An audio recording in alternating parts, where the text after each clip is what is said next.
जो आमे कहीचे जे जेमती old age pension अच्छी विडो पेंशन अच्छी डिजेबिलिटी पेंशन अच्छी ये जहाँ भी पेंशन गुड़ाक अच्छी से पेंशन को आमे सबू को 3000 टंका करने निष्पत्ति आमर प्रस्तुति चली परवर्ती समय सेटा भी आमे कार्यकारी करूँ। सामाजिक सुरक्षा और गणशिक्षा मंत्री नित्यानंद गंडों कहवा अनुजाई एबे आपण भी पाइपर 3000 टंका भत्ता।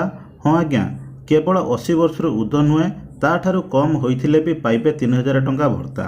आपण माने भी यही भत्ता पाई हकदार। एकथा केवल शिक्षा मंत्री और गणशिक्षा मंत्री तथा सामाजिक सुरक्षा मंत्री नित्यानंद गंड कहवा अनुसार मुख्यमंत्री मोहन माझी सार यह उपरे खूब शीघ्र मोर मारिबाकू जाउछंती। तेबे सूचना अनुजाई बजेट आसिबा अनुजाई 80 वर्ष रु अधिक नागरिक मानकू एवं 80% रु भिन्नक्षम लोक मानकू 3500 टका लेखाए भत्ता दियाजिबो बोली बजेट रे घोषणा करथिले मोहन सरकार। तेबे मोहन सरकार उपरे किछि लोक संतुष्ट थिबा बेले आउ किछि लोक भारी असंतुष्ट होइथिले। जेउ माने 60 वर्ष रु ऊर्ध्व 80 वर्ष रु कम सही लोक माने असंतुष्ट जारी करथिले मोहन सरकार उपरे।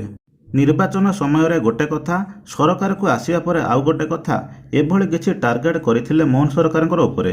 एभली किछि टार्गेट कला परे पुणी आसिबाकू जाउछि नुआ नियम जहाँकि 2025-26 रे आसिबाकू जाउछि एही नियम मोहन सरकारଙ୍କର जहाँकि आपण को 60 वर्ष होइथिले आपण भी हकदार होई परिबे 3000 टंका भत्ता पाइबा पई जहाँकि एबे आपण माने 1000 टंका पाउछंती।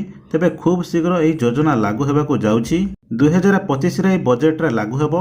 खूब शीघ्र आपण माने 3000 टंका पाइबे। तेबे आपण मानकर मतामत कोन एबे ठारू लागू करिबार थिला ना कोन आपण माने मतामत कमेंट माध्यम रे जणाइबे। जदि आपण मानकू 60 वर्ष होई जाईछि आपण माने भत्ता पाइबा पई योग्य एपर्यंत मधुबाबू पेंशन योजना रे आवेदन करिनांती केमिति ऑनलाइन ले मधुबाबू पेंशन योजना रे आवेदन करि परिबे आ ऊपर ऑलरेडी मु वीडियो बनै सारिछि।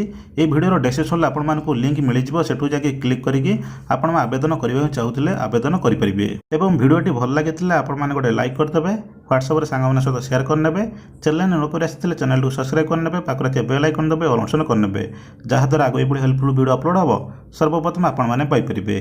Thank you for all watching.